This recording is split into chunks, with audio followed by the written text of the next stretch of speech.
HARDtalk is on the road in southern Yemen, desperately poor, highly volatile, and occupying one of the most strategically vital corners of the Middle East. Swathes of Yemeni territory are now in Al-Qaeda's hands. The global jihadi network has opened up a new front. Is Yemen about to become one of the world's most dangerous failed states?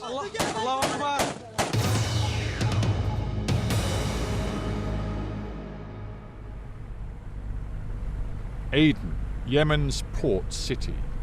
Ruled by British colonialists till the 60s, then capital of an independent South Yemen. And since 1990, the second city in a united Yemeni republic. Aden's calm is deceptive. Beyond the confines of the city, a violent insurgency is gaining ground. I'm on the main road out of Aden, heading due east toward the province of Aden. Now, there are reports of continued fighting between government forces and jihadi Islamist fighters in the provincial capital, Zinjibar. This road goes direct to Zinjibar. The question is, can we get there? Is the government really in control of its own territory? No more than 15 kilometers from Aden, we arrived at a military checkpoint.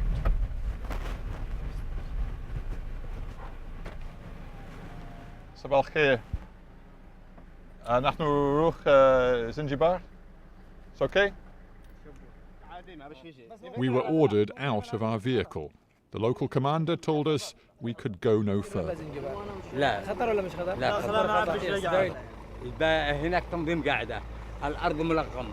الأرض ملغم. Right. Despite the roadblocks and the sporadic fighting, HARDtalk was able to get these pictures of the situation inside Zinjibar, held for the last 8 months by fighters from Ansar al-Sharia, an Al-Qaeda-linked group. Yemeni military attacks on the insurgents have left much of the town in ruins. The few civilians still living here are under the thumb of jihadi fighters. نريد تحكيم الشريعة شرع الله. إذا حكمنا بشرع الله فنحن نكون جنود معهم بجنود الله عز وجل. وإذا لم يحكموا شرع الله فبيننا نحن وياهم إن شاء الله لما آخر قطرة. In the past year, the Al-Qaeda insurgency has spread across southeast Yemen, profiting from the extraordinary weakness of the central government. Militant fighters have now extended their fiefdom from Aden's doorstep to within 150 kilometers of the capital, Sana'a. Al-Qaeda in the Arabian Peninsula has become the most potent offshoot of the global jihadi network. The Americans have targeted militant leaders they blame for plotting attacks on the West from Yemeni territory. You have to do what you have to do. Last year, American-born Anwar al-Awlaki was assassinated in a U.S. drone strike, but his demise did nothing to halt the Al-Qaeda insurgency. And here's why. The authority of the Yemeni state has crumbled in the face of a people power uprising inspired by the Arab Spring. For months, Yemen's government has been leaderless and riven with bitter divisions. After 3 decades, President Ali Abdullah Saleh has finally relinquished his grip on the country, but his family and his allies still hold many of the levers of power.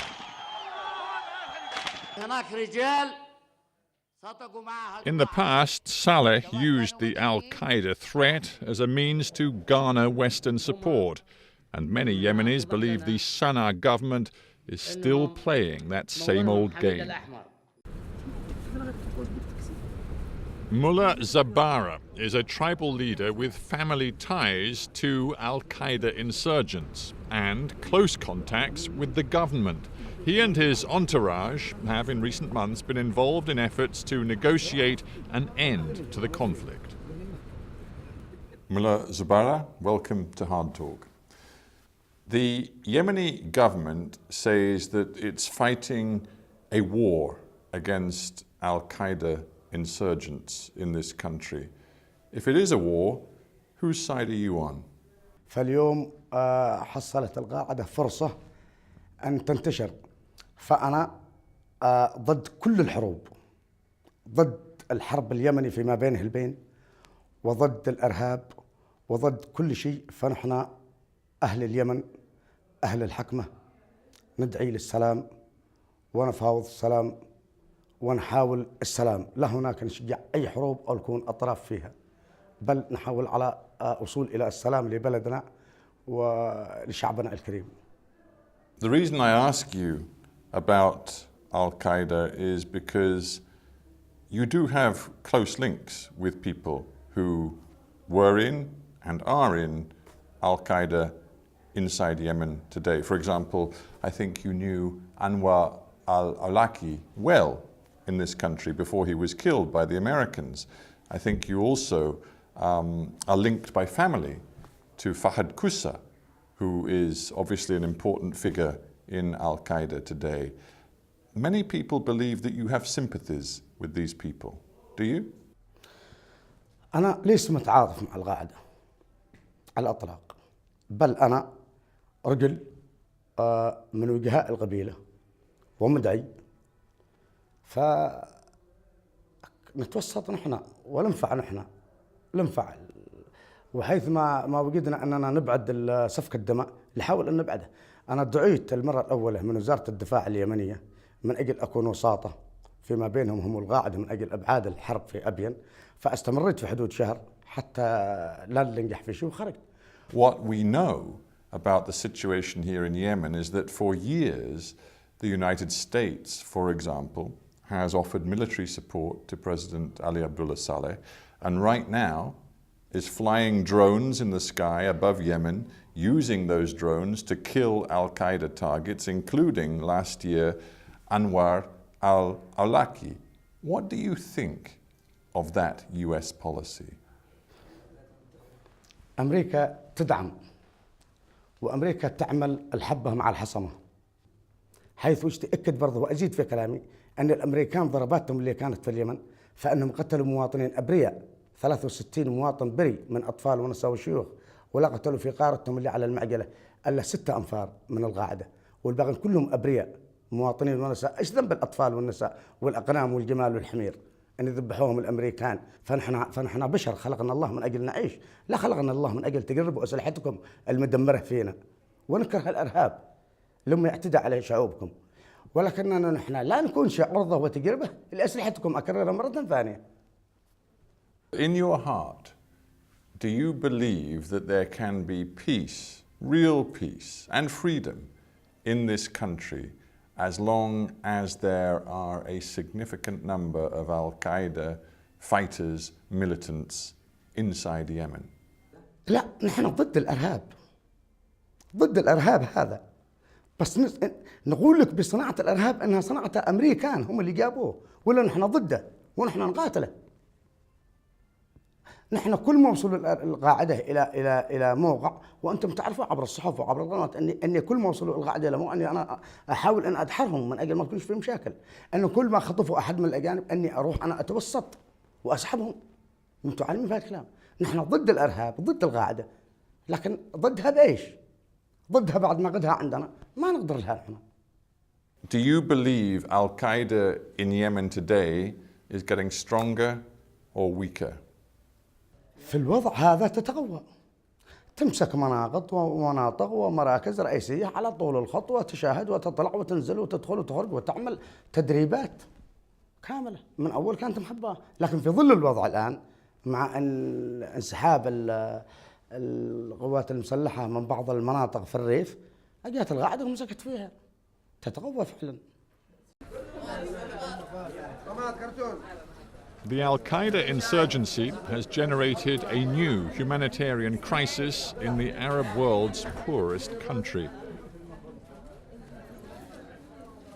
In Aden, only emergency relief is keeping a wave of displaced people alive.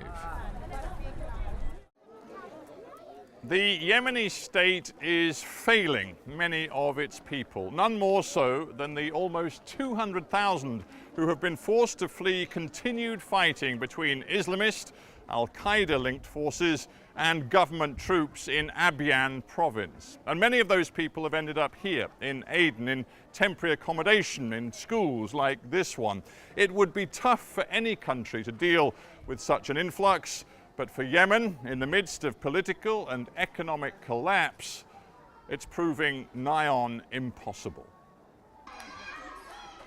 Bir Ahmet School is now home to 1,000 displaced people from Aden province.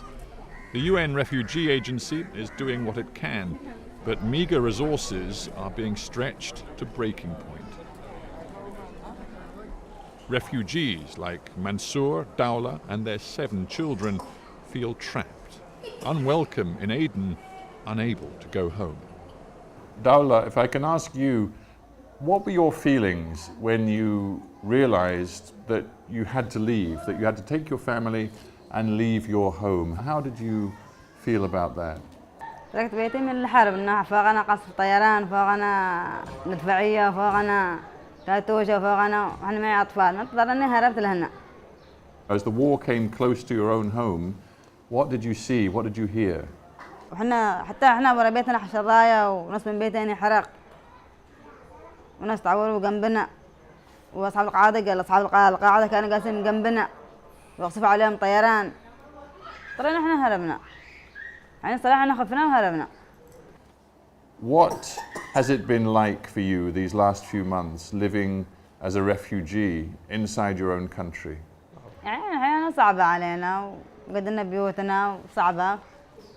ما عندناش شوف إحنا جالسين في طرابيل برا، ما عندناش مكان نجلس فيه، ما عندناش. Mansour, you have 7 children. You're living in very difficult conditions in a school which is not designed to be a place for families, for refugees at all. So how long can you stay, do you believe?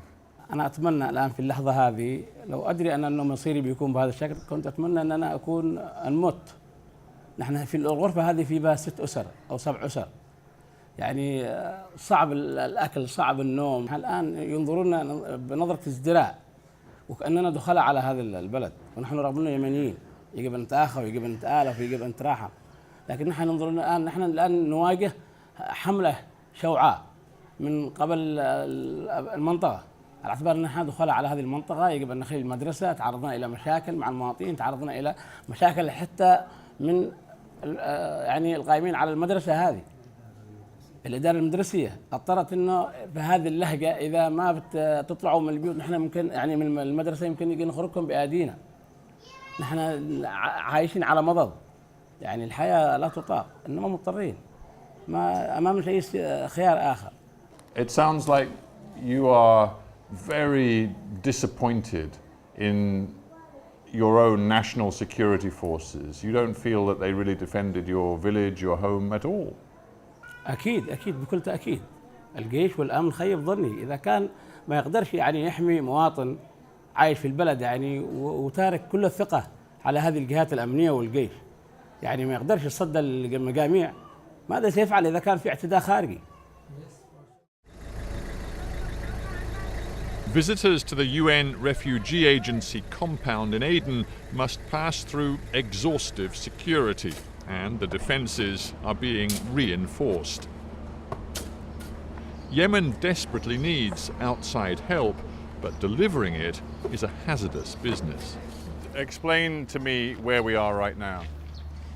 We are outside the UNHCR office in Aden, from where we run our operations in the south of the country, and that includes the operations for the new arrivals from the Horn of Africa, the internally displaced persons from Aden province, and any other activity which is related to displacement in the south.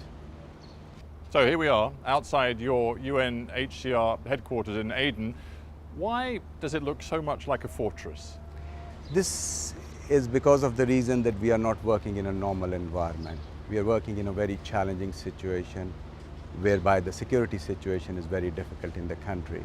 So it is our responsibility, and personally it is my responsibility as the head of UNHCR to ensure minimum security and safety standards for my colleagues who are working in this country. But hang on a minute. I mean, your job is to reach out to people, to offer humanitarian assistance to some of the most wretched people in this country, and yet the blast walls, the bunker mentality, it seems to work against what you're trying to do. That's a very important point that you make. Having said what I said about the safety of staff, our job is to work with people. And this is an office from where we coordinate our activities in this entire southern part of Yemen. But every day my colleagues are out there in the refugee camps, working with refugees. They're out there in the IDP settlements, working with the IDPs. But from this location, our job is to coordinate all those activities. This is part of our work when we are working in a situation where you have several conflicts going on. And access is an issue, and through this talk with you, I would like to also communicate to the leadership of this country at all levels to allow us and to provide all possible access for humanitarian work to be done. Are you suggesting, in saying that the government in Yemen is not actually offering full cooperation? The government in Yemen has been traditionally very cooperative with the UN and with the international community at large. But they have their own challenges. It is not a secret that country has been going through several conflicts in recent times, and that has made things difficult for the government also to facilitate the work of the international community. I suspect you're trying to be very diplomatic, but in essence what you seem to be saying that this is a failing state right now. I would not go that far and I would not make that judgment, but well, the surely point... you have to go that far when it's impossible for you and your workers to reach some of the most needy people in this country because it is too dangerous, the insurgency is too strong and the roads are not safe. That is a sign of a failing state. Despite the fact that there are all those difficulties, we are able to reach most of the people who are in need. The bigger challenge at present for us are the resources. And here are 2 points I want to make. One, that Yemen is going through a serious humanitarian crisis. And two, the world attention is this humanitarian crisis is being overlooked and ignored. The question is why? And the answer is that most of the world's attention is going to the political issues and not to the humanitarian issues and the fallouts that the political crisis has created for the humanitarian situation. And we are very concerned that if that situation is not addressed, we might see a new Somalia in the making. A new Somalia in the making in humanitarian terms. You've experience of Somalia yourself. Are you seriously saying to me that the sort of total breakdown in a state, in a society that we've seen in Somalia could be visited upon Yemen? If Yemen is not helped by the international community at this critical time, there could be a good possibility to see that scenario. And that is something that the world cannot afford. Naveed Hussain, thank you very much indeed for being on Hard Talk. Thank you very much for having me. Perhaps comparisons with Somalia are inevitable. After all, Yemen lies just across the Gulf of Aden from the Horn of Africa, but Yemen's strategic value is much higher. The Yemeni coastline runs for 1,500 miles along some of the most strategically sensitive waters in the world.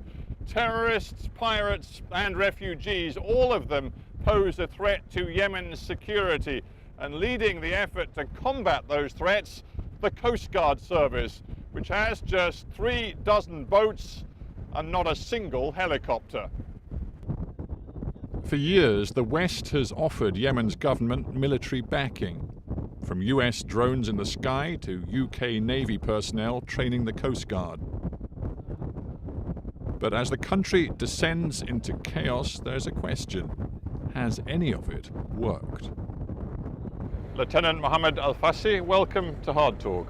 What is the number one problem that you're having to tackle right now? According to the increasing of piracy action in the area, that's our major concern. In addition to the situation going on in Somalia and in Aden as well, we are focusing in and closing the shore from suspicious people who come from Somalia. When you talk about suspicious people, we know in recent times there have been a number of statements from the Al-Shabaab movement in Somalia saying that they will help their brother fighters, the Islamist jihadi fighters in Aden and other parts of Yemen. Are you seeing fighters infiltrating across these waters into Yemen? I think there are so many attempts from the Somali Shabab who want to come to Aden, but with cooperation with the Yemen Coast Guard and the Yemen Navy, they are doing a well job in this area and trying their best to stop any coming of these people. Well, you talk a good game, Lieutenant, but the fact is, in your entire fleet, you have, what, 30 or so boats. You do not have great resources, and you have a massive problem. So how can you guarantee security? With cooperation with the international community, Yemen can do the best job, not only for Yemen, but also for the all regional countries and the international community. Lieutenant, there are some people who believe that Yemen is a failing state, if not a failed state, and they look at the security institutions and they say they simply don't work. They're not capable of ensuring security inside and around Yemen. You're in the Coast Guard, you're a lieutenant, you're an experienced man. How do you respond to the charge that you're part of a failing security state? Well, those who think about failures, I think it's not exist in the real life in Yemen. It's only in their minds. We are very confident that we are doing our jobs, and Yemen faced so many problems during the last decades and it's moving forward. So we have the hope and we have the encouragement and the confidence that we are tracking in the correct path, and we are going to the right things, and we are doing our best with our limited resources. But what we need from the international community is to stand with us, support us to pass this critical time. Yemen's internal fault lines run deep. The sun has set on President Saleh's rule, but now powerful internal forces are pulling the nation apart. In Aden, they've lived with insecurity for generations, but the rise of Al-Qaeda threatens a new and dark chapter in the history of the Arabian Peninsula. Outside powers know it, but they seem powerless to prevent it.